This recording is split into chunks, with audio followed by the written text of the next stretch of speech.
ریا تن تن سونا غار دے وچ شاعر وہی منظر دکھا رہا ہے حضرت ابو بکر صدیق کا غار والا منظر جس دن بھائی کو اس شعر کی سمجھ آئے تو ہاتھ کو پرچم کی طرح لہرا کر اونچی آواز میں سبحان اللہ کہنے لگے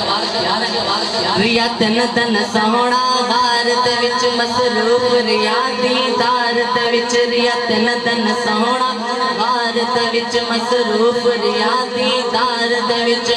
قربان جمع تیری قسمت تو قربان جمع تیری قسمت تو کتا رج رج سیدہ دیدارے آپ سب بھی میں سب مل کر کہیں جنت دا حقدارے جنت دا حقدارے جنت دا حقدارے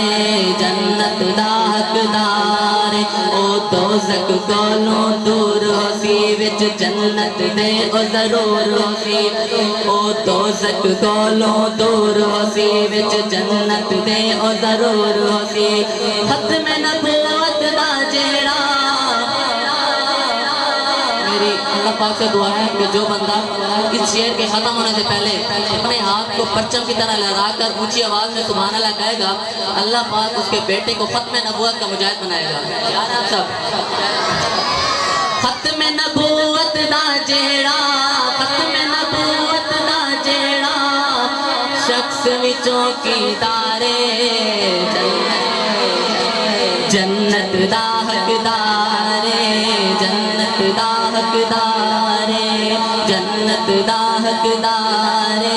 جنت دا حقدارے جرا نوکر سیندے یاراں دا محبوب دے تابعداراں دا جرا نوکر سیندے یاراں دا محبوب دے تابعداراں دا او دے قبر حشر